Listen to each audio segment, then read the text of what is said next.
Na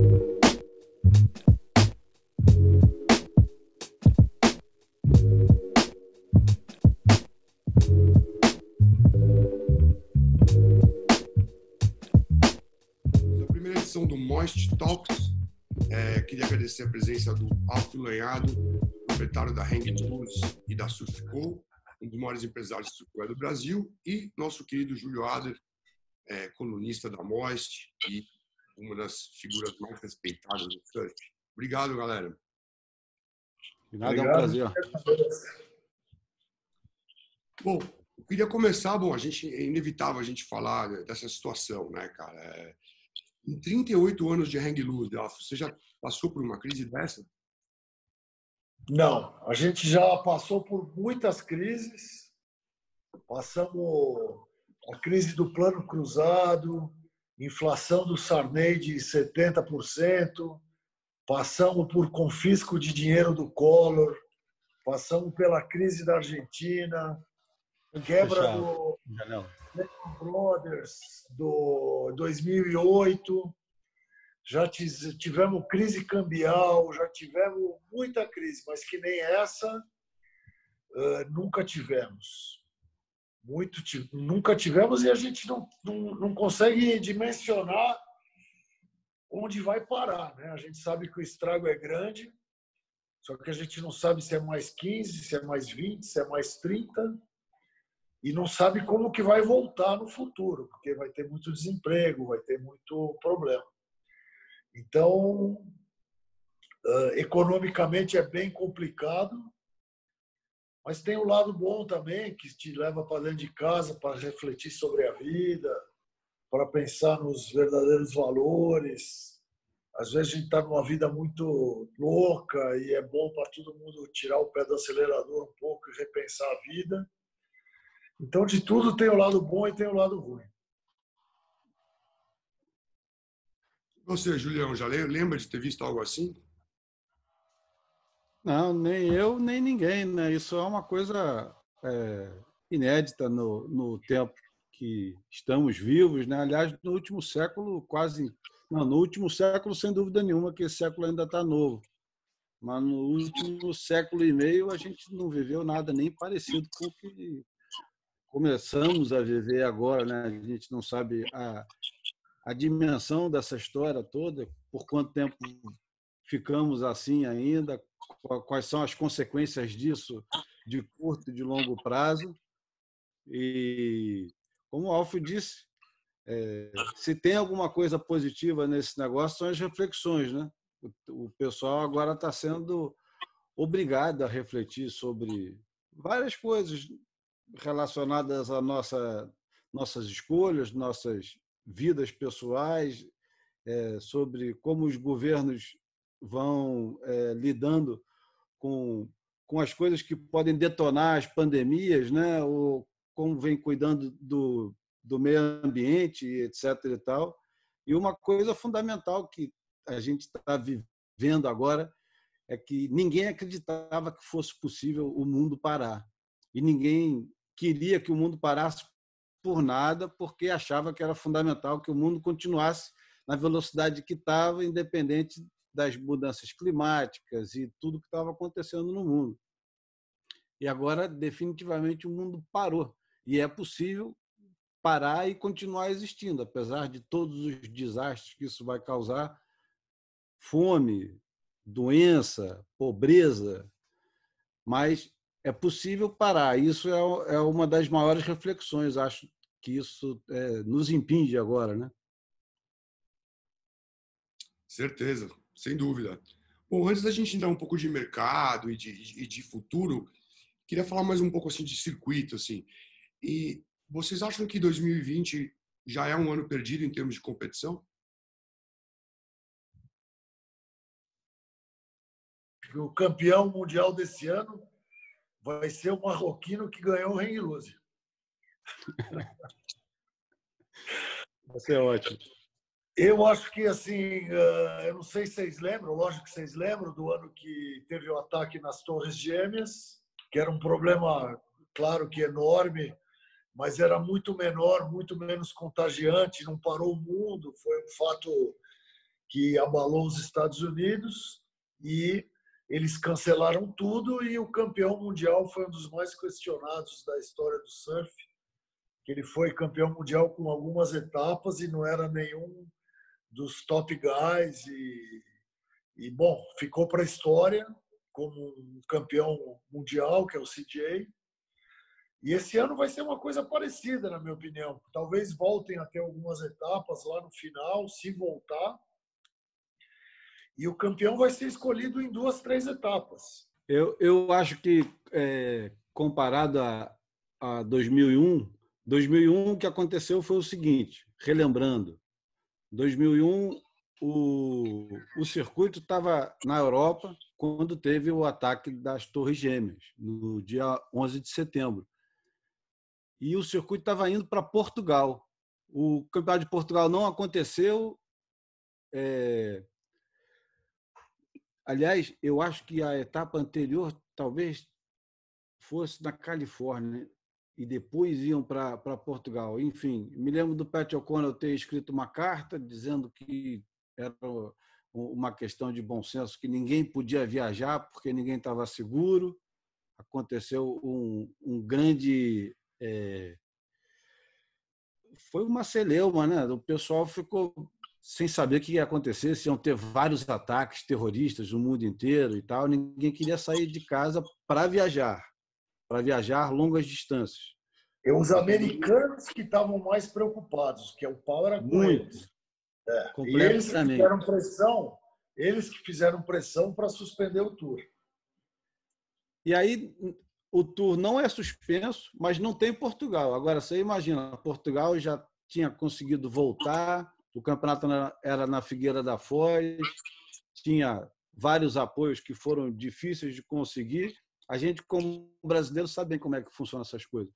Colocar um campeonato de volta num lugar que é praticamente desprezado e que não tem muita representatividade, como acontecia com Portugal naquela época e com o Brasil, era muito difícil.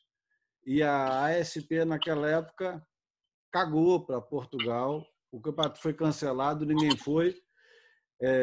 Depois foi decidido no Havaí. Eu acho que até a última etapa, se bobear, era em Sunset, não era nem em Pipe. Tinham 2 eventos no Havaí. E o CJ acaba campeão mundial.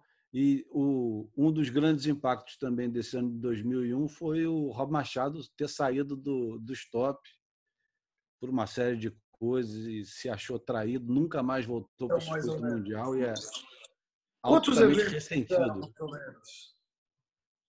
Esse ano? Eu acho que, no final das contas, não tiveram tão poucos eventos. Acho que tiveram 6 ou 7. Eu tenho que ver aqui nos arquivos. Eu lembro que foram bem poucos. Mas não é que tinham 15 e tiveram 6 ou 7. Eu acho que tinham 10 e tiveram 6 ou 7. Enfim, esse ano, eu acho pouco provável que tenha campeonato de surf, principalmente com o que hoje o campeonato de surf precisa, né? Que é uma quantidade gigantesca de pessoas trabalhando. Não digo nem do público, o pessoal que trabalha.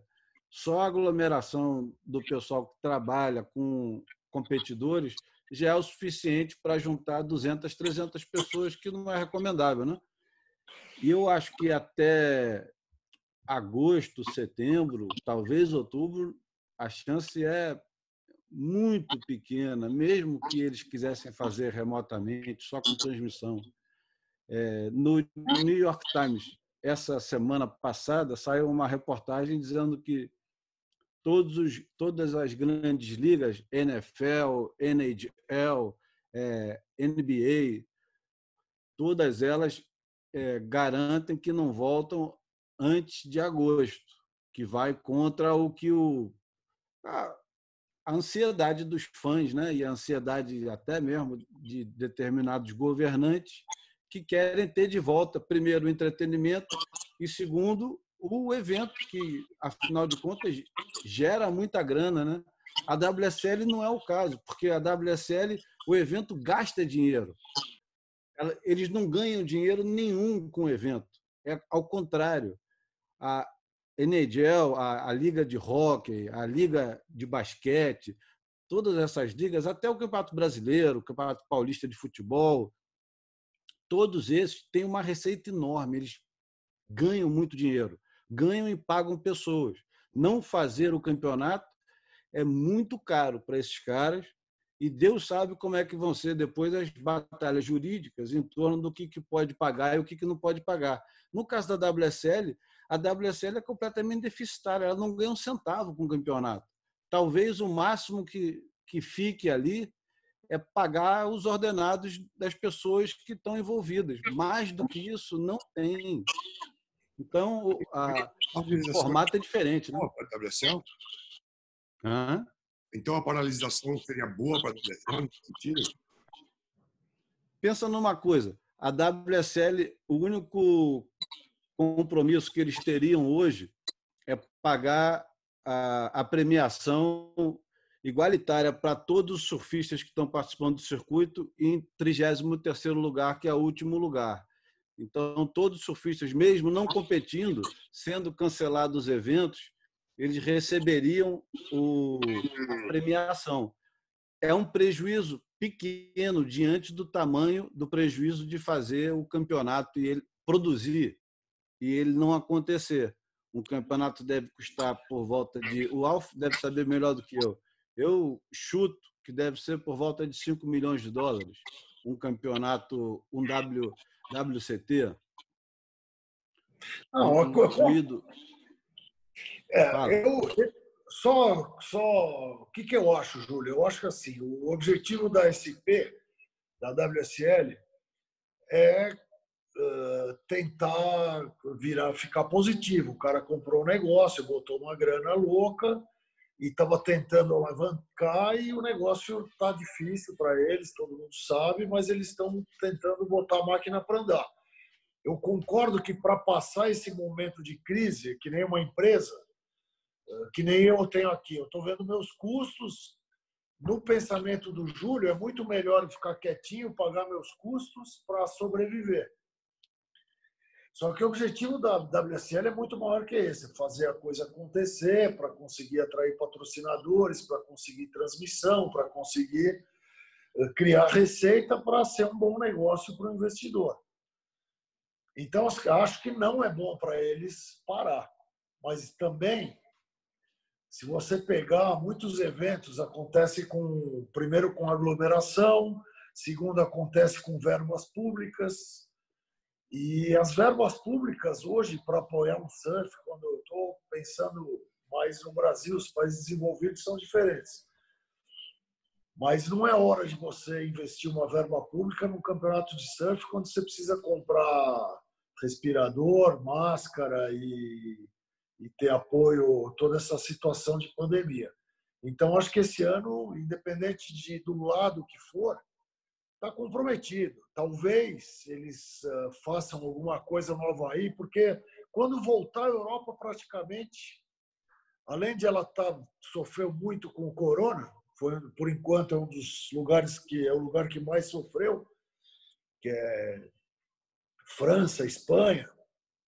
Portugal tem um nível pequeno de leito, mas eles estão controlando bem, mas uma hora, eu acho que a hora que soltar vai sofrer também. Então, eu acho que a Europa já está comprometida pela data da volta e por toda a situação. Vai sobrar o quê? Vai sobrar o Havaí. E talvez eles façam a tríplice coroa valendo título, alguma coisa assim. E aí, você acha que o título é válido se um cara, sei lá, ganhar o título mundial com 2, 3 etapas? Qual o número mínimo de etapas para ser válido? O esporte é campeão brasileiro, não desmerecendo o esporte, clube. Mas teve um ano que o pessoal da Série A se recusou a aceitar uma história da CBF. O esporte jogou a divisão X, foi campeão e está hoje nos recordes e vai ficar para sempre.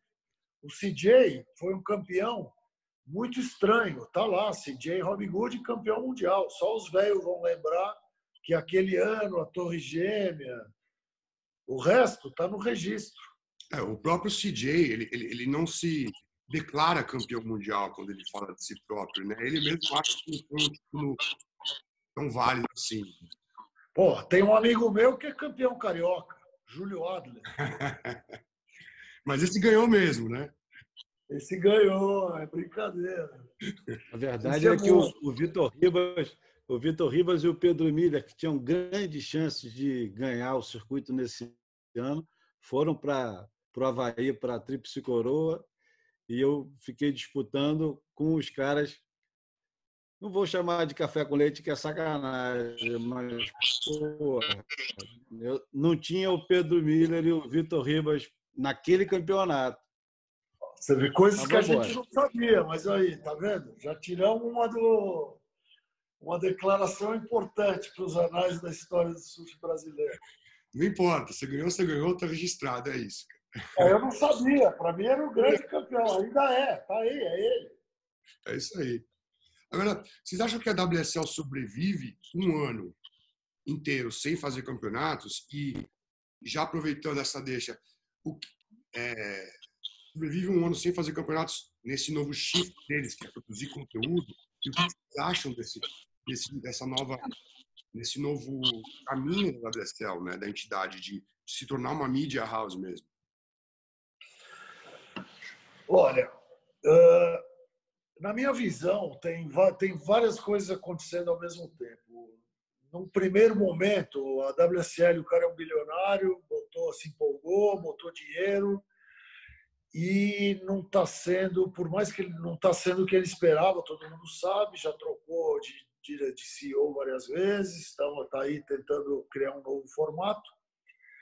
E o cara, mesmo bilionário, o cara põe dinheiro 1 ano, 2, 3, 4, uma hora para e acabou. Eu acho que o surf está vivendo um momento muito delicado, geral, tá? Porque que vai com essa história da WSL. O mercado de surf ele sempre foi um tripé muito interessante dos jornalistas, da mídia especializada, desse tripé, mídia especializada, empresas de surf e mercado de surf. E tudo isso se desequilibrou, porque empresas de fora do mercado começaram a comprar as empresas do mercado, tipo uma empresa financeira hoje é dono da Billabong e da Quicksilver, que são as maiores empresas do mundo. A Volcom foi comprada por uma empresa de licenciamento de Nova York. A Hurley acabou de ser vendida da Nike para uma empresa de licenciamento de Nova York. A Ripco foi vendida para uma empresa de outdoor da Nova Zelândia. Então, o mercado deu uma mudada muito grande. Os donos de empresas de surf não têm mais esse vínculo. O surf está deixando de ser uma coisa alternativa para ficar mainstream. Então, ele está indo para o grande mercado. A Olimpíada ia solidificar esse movimento do surf saindo da mão das empresas de surf, que são core para ir para as grandes empresas. Então, você vê os patrocínios do Ítalo, do Felipe, do Medina, representam muito mais do que as empresas de surf hoje. E com as Olimpíadas, eu acho que isso ia se potencializar muito. E então a mídia mudou muito, tá? As revistas acabaram, os sites especializados estão se procurando um novo momento. Então, todo o mercado está se mexendo. Eu acho que todos os mercados do mundo estão se mexendo, mas eu acho que o surf, em especial, ele está se mexendo de uma maneira muito mais rápida e não tem um caminho formado ainda, porque as empresas de fora grandes quebraram e tudo isso que vem acontecendo. Então, acho que a WSL também pegou esse turbilhão e está um pouco perdida. Ela virar uma empresa de conteúdo, está tudo certo, mas quantas empresas de conteúdo tem que são alucinantes que a gente segue? Que eles vão demorar muito para chegar nesse patamar. Pô, a gente acompanha, a gente que é surfista e gosta. Pô, tem todos os sites mundiais bacanas que a gente acompanha que estão anos-luz na frente. Então, acho que é outro tiro no pé. Acho que agora eles estão tudo bem, enchendo linguiça que o mercado está parado, eles vão fazer, eles têm um arquivo muito grande, direitos muito grandes de boas imagens, mas acho que é limitado, acho que não é o caminho, acho que o caminho é evento, transmissão e acertar essa fórmula. O Alfio fala, são duas coisas paralelas que andam juntas, mas que não são a mesma coisa. Uma coisa é o mercado do surf, outra coisa é a WSL. A WSL vou falar depois. O mercado do surf, pelo menos o meu olhar romântico, porque eu não estou envolvido de jeito nenhum com o mercado, eu não trabalho para nenhuma empresa, enfim, sequer recebo alguma coisa, uma prancha, uma roupa de borracha, uma parafina, nada. Eu não tenho vínculo nenhum com o mercado. Meu olhar para o mercado hoje é um olhar que é mercado barra cultura. Primeiro, eu acho que existe uma grande crise de identidade com o surfista hoje, entre aquele lugar que a gente se encontrava nos anos 90 e anos 2000, que era de reconhecimento, e o reconhecimento, acima de tudo, de não ser um vagabundo, de ser um cara mais, mais dentro da sociedade, ao contrário da tal da contracultura que tanto a gente incensou durante tempos. Foi a hora de dizer, olha, presidente, como o presidente do Uruguai atualmente é surfista, CEOs, vários CEOs surfistas, anúncio de banco, anúncio de tudo validava que o surf já não era mais uma coisa de vagabundo. Isso nos colocou num lugar muito delicado, porque ele ganhou o coração das pessoas que supostamente eram desprezadas pelos surfistas. Tipo, eu não quero ser o cara que bota terno e gravata, eu quero ficar a vida inteira de pé na areia e tal, não sei o quê. E, de repente, os caras de terno e gravata invadiram o surf completamente. E não dá para dizer que o cara, porque veste terno e gravata, ele é menos surfista do que o cara que fica com o pé na areia.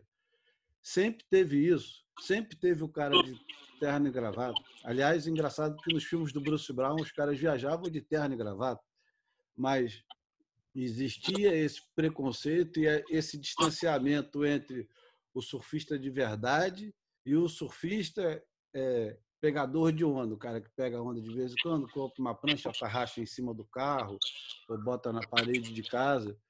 E hoje em dia esse abismo sumiu, porque o mercado de surf é isso. E o que acontece é que as marcas, na esperança de pegar tudo isso, foram sendo compradas por gente de fora do mercado. E aí o mercado ficou completamente descaracterizado. O mercado que eu digo, quem produz coisas para surfistas.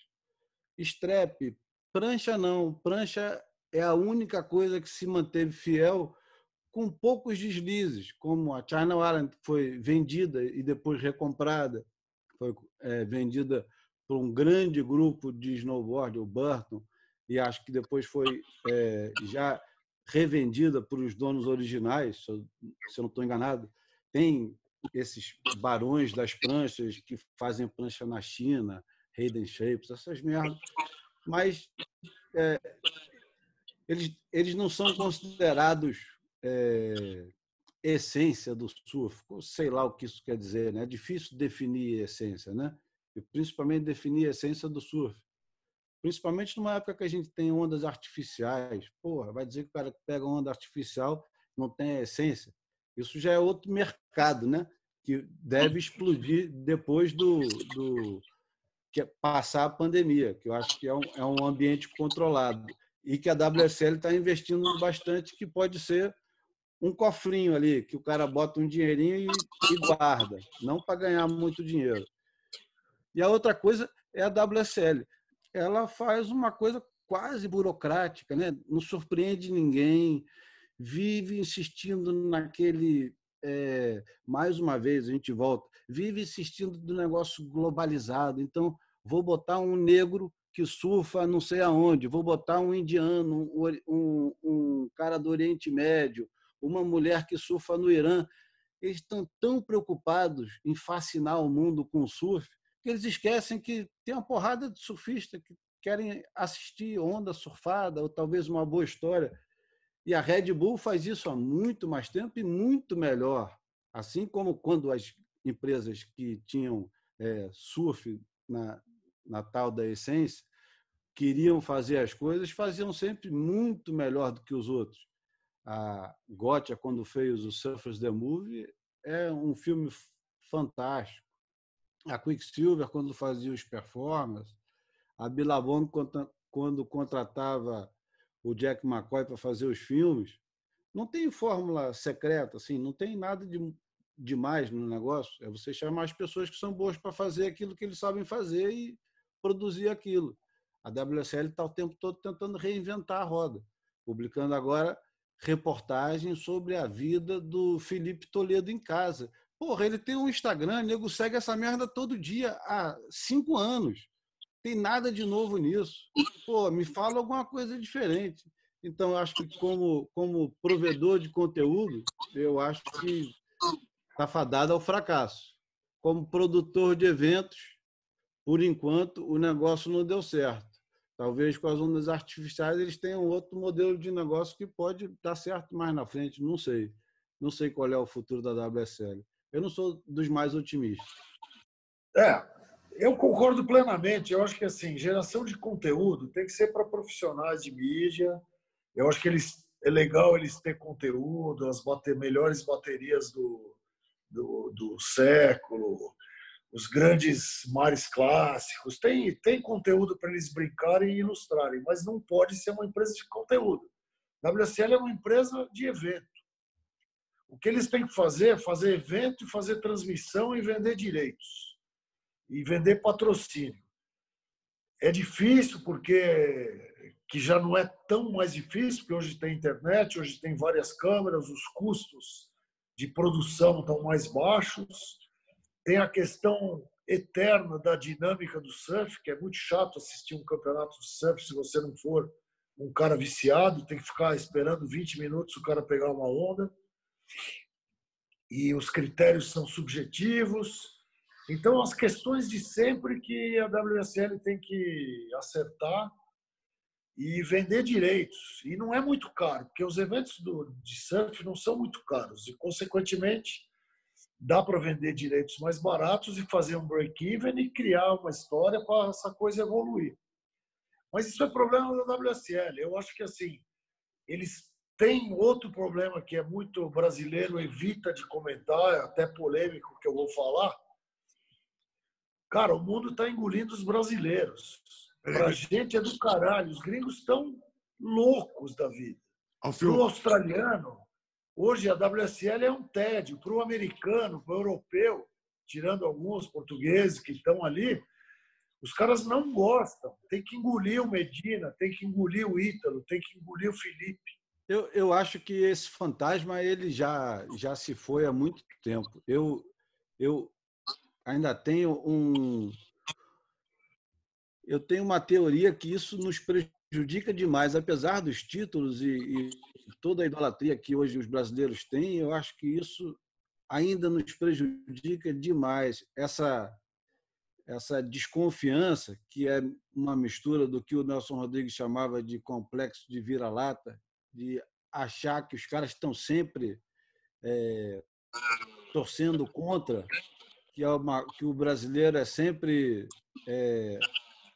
mal visto. Eu não compactuo mais com isso. Primeiro, porque eu acho que, antes de qualquer coisa, para um empresário que acabou de comprar uma Quicksilver, uma Billabong, para ele não faz a menor diferença se o cara vem da Índia, do Paquistão, do Brasil, ele quer vender short. Eu acho que na WSL o pessoal pensa mais ou menos assim. Deixa eu ver. Quem é que tem mais seguidor no Instagram? Gabriel Medina. Junto a WSL, Kelly Slater e John Florence, não tem a quantidade de seguidor no Instagram do que o Medina. Acho que eles não estão nem aí. O Medina, ele hoje cumpre muito bem o papel de ser o cavaleiro negro do circuito mundial, o Dark Knight, o cara que nego ama odiar, ele não está nem aí para isso, e ele cumpre muito bem esse papel assim sabe, lembra do Speed Racer, aquele desenho animado que tinha antigamente, nos anos 70?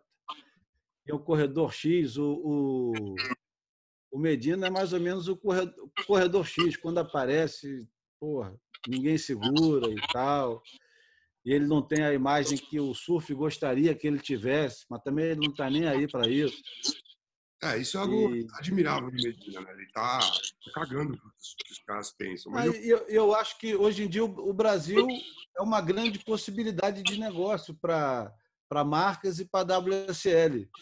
Não, Inclusive, está sendo, mas eu digo mundialmente, Júlio, só dando uma parte, isso vai. não se reflete nos salários. Se você pegar os salários, que agora está mudando muito, mas um John era muito mais bem pago do que um outro cara.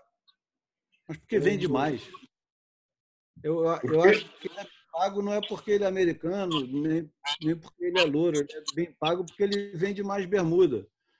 E aí eu acho que nesse quesito de marketing, que eu não entendo absolutamente nada, mas pelo menos pelo que eu vejo, um camarada como o John, a possibilidade de vendas em torno dele, de negócios em torno dele, é muito maior do que, por enquanto, parece ser do Medina. Mas quem sabe com o Ítalo e com o Felipe isso possa mudar um pouco. Mas mesmo assim, eu acho que tem algumas barreiras que nós precisamos superar. A primeira delas é eles não têm raiva de mim, eles não têm problema comigo. Eu não sou o problema são eles. E eles é que se virem, por exemplo, para entender o que eu falo em português. Se eu não quiser aprender a falar inglês, que coloquem um tradutor igual no UFC. O UFC, o cara chega lá da Paraíba, do Maranhão, do Acre, da casa do caralho, ele chega lá, se ele não souber falar uma palavra de inglês, o Dana White vai botar um cara que fala português e inglês do lado dele, ele vai enfiar a porrada no campeão mundial e quando terminar a luta ele vai dizer eu queria agradecer a Deus, não sei o quê, e vou enfiar a porrada no próximo e o nego vai traduzir aquilo.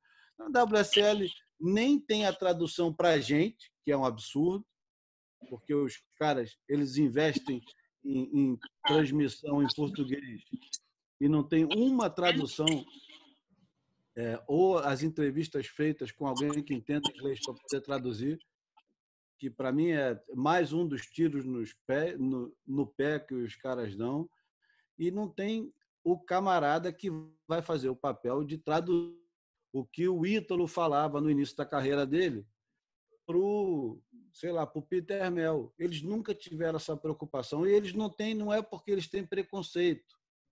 Isso não é preconceito, isso é burrice.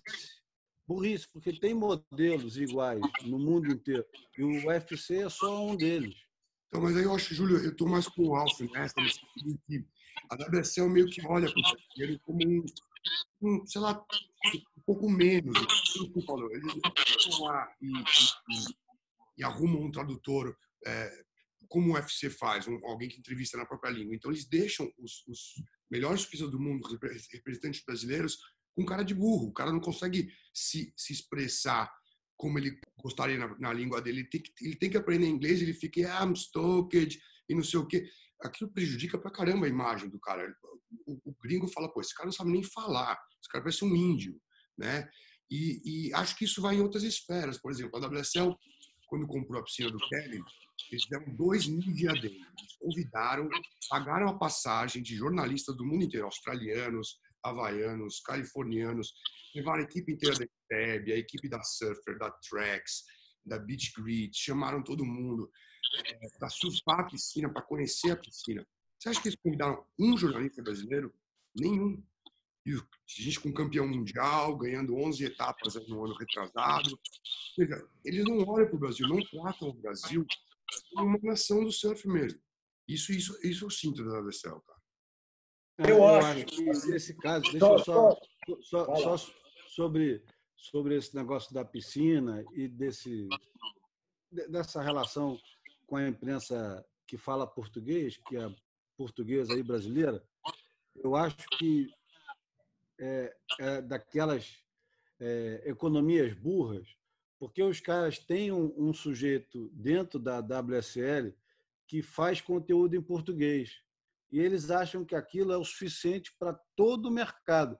Apesar de ser um conteúdo desprezível, na maior parte das vezes, mal filmado, mal editado, não interessa para ninguém. Mas o nego assiste. Tem lá 10 mil, 5 mil pessoas que assistem aquele negócio, porque é falado em português e o cara tem acesso livre aos bastidores.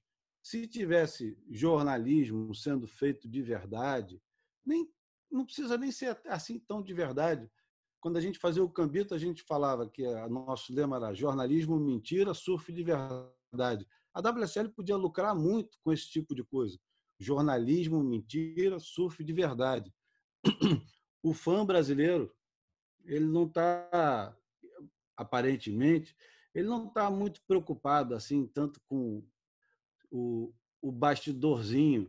É legal você ver o bastidor de vez em quando. Não tem coisa mais fabulosa do que você ver o Ítalo Ferreira, depois de ganhar o Bélgico, quase destruindo um banheiro químico de plástico. Aquilo ali é uma das coisas mais legais que tiveram nos últimos 30 anos de surf profissional. Aquilo é legal pra caramba. Aí, depois, as banalidades que acontecem em volta, isso aí não faz a menor diferença. Isso aí é muito bem feito pelo People on Tour, e ele tem uma conta de Instagram. A WSL podia contratá-lo para fazer isso que ele já faz, que é muito melhor do que o que a WSL faz, porque tem humor, tem interação real, né? Não é aquele negócio mas isso aí fabricado. é fácil. A WSL não é empresa de conteúdo, tem que aprender muito, a gente sabe disso. Mas eu acho que, assim, na nossa conversa que a gente estava falando antes, eu acho que tem um ponto que tem que ser analisado, Júlio. O complexo de vira-lata existe, a gente está superando, a gente superou. Eles têm que engolir a gente do jeito que é. O Medina é desse jeito, quer, não quer, não quer. Ele vai lá, ganha de todo mundo, com interferência, sem. O cara é campeão, ele é casca grossa. E a mesma coisa, o Ítalo não fala direito, o cabelo dele pinta da cor que ele quer, ele vai lá, destrói todo mundo. E todos os surfistas profissionais elegeram ele como o cara. Isso é muito bacana. Filipinho é um monstro. Na Califórnia ele é ídolo, está morando lá. Inovou. Aquela onda dele em Jeffreys Bay tirou um 30. Quebrou todos os paradigmas. Então, assim, nesse quesito a gente está bem. Mas no quesito aceitação, os caras engolem a gente com o nariz torto. Isso aí é fato. E a gente não sabe se marketear, talvez por causa da transmissão, por causa do nosso jeito, por causa de algum problema, mas eu estou falando em termos de marketing, que você falou que não entende muito bem. Mas, assim, você pega um brasileiro, pega o Ítalo, antes de embalar, ele estava ganhando nada. Aí ele embalou, hoje ele deve estar renegociando os contratos dele como campeão mundial, maravilha. Mas você pega não estou falando de John, pega o Julian, pega o John, pega o George, pega o não sei quem. Pega esses caras, eu não tenho os valores exatos, mas pega os valores dos contratos desses caras e compara com os brasileiros. Por quê? Porque eles valem mais mundialmente. Você ter o campeão mundial é uma coisa. Então, isso é uma coisa que voltando para o anúncio, para a nossa conversa inicial, não quero desmerecer ninguém, nem a gente. Tenho o maior orgulho, porque desde o começo eu participo desse movimento. Quando tem um campeão mundial para a gente esfregar na cara deles, eu sou um dos caras mais contentes com isso. Mas o que eu quero dizer é que a WSL sofreu o impacto dos brasileiros. Eu acho que teve um impacto que só ganha brasileiro agora e talvez para os gringos ele ficou meio estranho. É esse meu ponto e acho que é mais um fator que agrava o cenário da WSL, além de conteúdo, de se reinventar, e os problemas. A SP nunca ganhou dinheiro. A WSL vai sofrer. O que precisa mudar é o formato para ser transmissível, para ter uma transmissão que seja interessante para você, para um horário nobre, apresentar a transmissão. Hoje, você vê, a gente estava disputando o título, a audiência fantástica. Mas, se ficar esperando o cara 15 minutos pegar uma onda, é chato. A gente que adora o surf, para a gente é uma delícia. Mas você pega um cara, eu falo para um amigo ali, senta aí, afinal, o cara pergunta, mas o cara é difícil. Então, acho que isso que a gente precisa, não sei como, acertar para o surf ganhar uma dimensão de pagar que nem um tênis, que nem um golfe, que nem um outro esporte. Que é o maior desafio da WSL. Você estava falando dos salários, né? Eu estava vendo na STEB esses dias, eles listaram que existem 12 surfistas no mundo que já tiveram contratos milionários, né, de mais de $1 milhão. O único brasileiro nessa lista seria o Medina. E eles defendem ali, é uma conversa com o Mick Fanning, o Ronnie Blake e tal, e eles falam que os dias desses contratos acabaram, que os Mick Fannings, os Joe Paxsons da vida, que assinavam 6 anos por não sei quantos milhões, que isso acabou. Vocês concordam? Totalmente. Eu acho que assim, a gente está entrando, o mercado de surfwear está entrando numa crise muito grande. Eu acho que acabou para esses grandes e acabou para os pequenos também. E vem caindo em todos os níveis. O número de empresas que vão fechar aqui no Brasil é muito grande, no mundo, principalmente empresas as grandes empresas, por exemplo, a financeira que comprou a Quicksilver e a Billabong. Os caras têm um pensamento financeiro. Ponto. Você pega uma empresa que comprou as empresas de Nova York que compraram as operações. Eles têm interesse financeiro. Então, eles vão deixar alguns atletas, mas não vai ser com aquela gana que tinha o Bob McKnight contra o australiano, que eu tenho campeão mundial, vou dar um salário para ele, ou o Bob Hurley. É diferente. Por quê? Porque é outra mentalidade. Os empresários de surf, eles faziam conta, mas tinham muito da alma deles também, de querer saber a importância de ter um campeão vestindo tua roupa, coisa que as outras empresas não têm tanto. Então, fora que o mercado está desabando por conta do próprio mercado, né? Porque as empresas do mundo inteiro quebraram.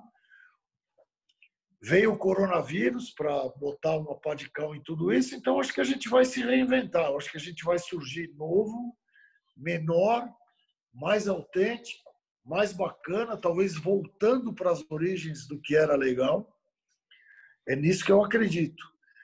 E vai ser um negócio muito menos mainstream, mas muito mais core e autêntico e legal. Eu acho que vai ser dura essa transição, mas eu acho que é aí que a gente vai acabar.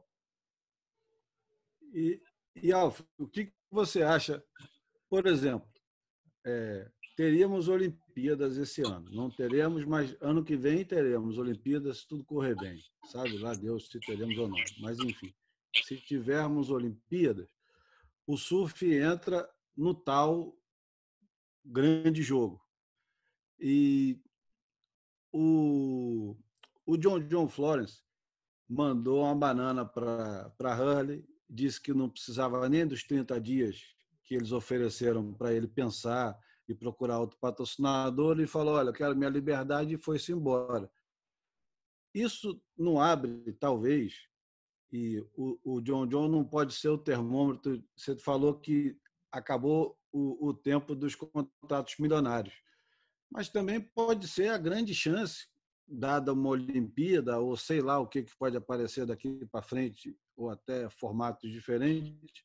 Não pode uma Vans da vida, uma Adidas, uma marca monstruosa dessa, falar, quer saber? Eu gasto por ano com o Messi X milhões, 60 milhões. Eu não falo, desculpa te interromper, eu me expressei um pouco mal, eu não terminei. para a indústria do surf vai acontecer Ah, isso. Mas vai ter uma Samsung, vai ter uma Apple, vai ter uma Adidas, vai ter uma Vans, vai ter uma Nike, vai ter as grandes empresas, sim, vão crescer num olho num atleta que é mainstream. você Porque... acha que é possível isso? Hã? Você acha que é possível isso? Não, já está acontecendo. Hoje você pega um Medina, que ele é mainstream, que é o único campeão mundial brasileiro, então ele aparece na grande mídia muito, ele já tem 10 patrocínios. O Ítalo está indo para o mesmo caminho. Felipe também está indo no caminho. Então, a partir do momento que o John, eu fui para o Japão antes da pandemia, eu estava naquela esquina que atravessa mais gente no mundo, tinha um billboard gigantesco como ele chama, o japonês americano? Canoa. Canoa e Igarashi. O Canoa Igarashi, meu, gigante, no lugar mais caro e mais movimentado do mundo. Por quê? Porque ele é o campeão japonês, que ele ia para a Olimpíada do Japão e ele era a grande promessa japonesa nesse esporte.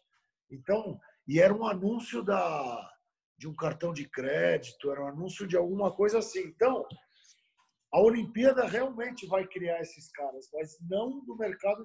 O cheque não sai mais do mercado de surfwear. Bom, para finalizar, eu queria fazer uma pergunta para vocês dois. Você acha que o Brasil vai continuar a dominar o circuito mundial para os próximos anos ou a gente vai ver uma reação aí não gosto de usar a palavra gringo, né, mas do não brasileiro, digamos assim?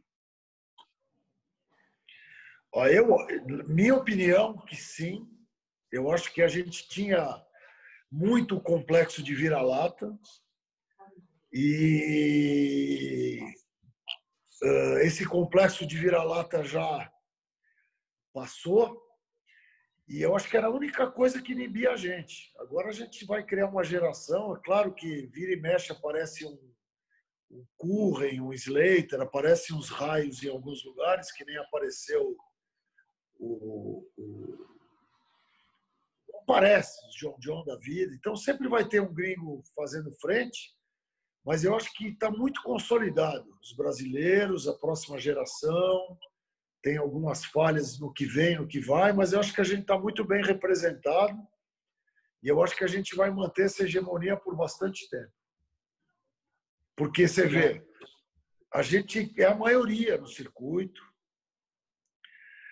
Lembra quando os australianos eram a maioria, ficavam em segundo, terceiro, quarto, o Kelly ganhava tudo, antes era o Curry que ganhava tudo, tinha um ou outro aqui. Mas quem dominava a cena eram os australianos. E hoje quem domina a cena é os brasileiros. A gente tem o maior número.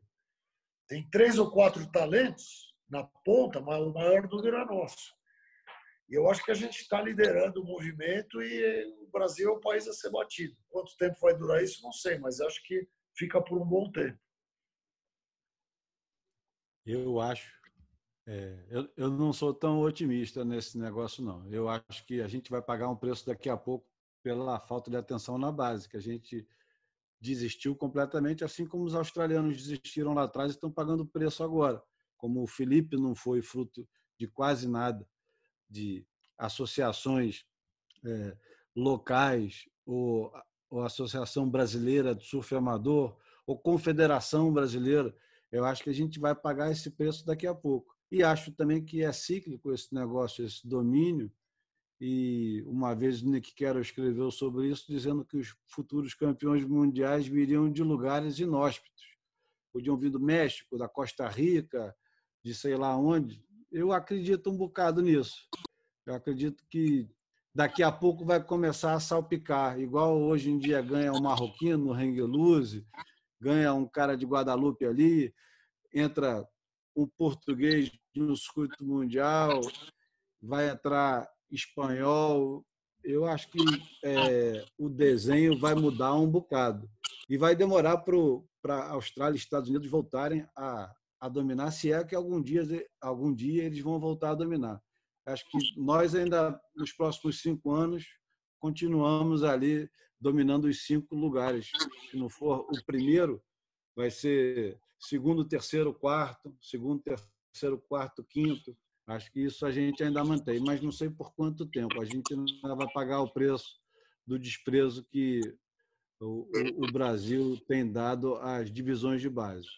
Deixa eu Você só sabe fazer bem disso porque você é o único cara, você e a Ripcool conseguem manter um circuito para debutantes, né? Para Mas eu queria garotada. falar, São os Júlio, únicos. desculpa te interromper, concordo com você, a gente vai ficar segundo, terceiro e quarto, primeiro, segundo, medalha de ouro, medalha de prata, mas tirando no final dos anos 80, quando tinha aqueles circuitos amadores que andavam junto com o circuito profissional, a confederação nunca fez um circuito decente, sempre foi picado, nunca foi tão forte.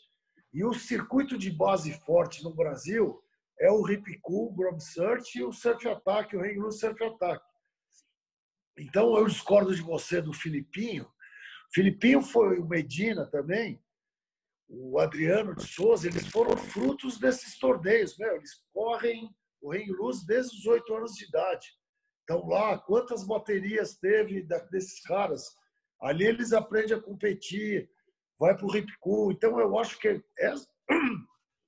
essa base brasileira ainda existe, que ela é mais forte, mesmo que são 2 torneios de 2 empresas, eles são mais do que os gringos fazem. Eu acho que a Confederação Brasileira nunca foi um circuito que realmente formasse. Por quê?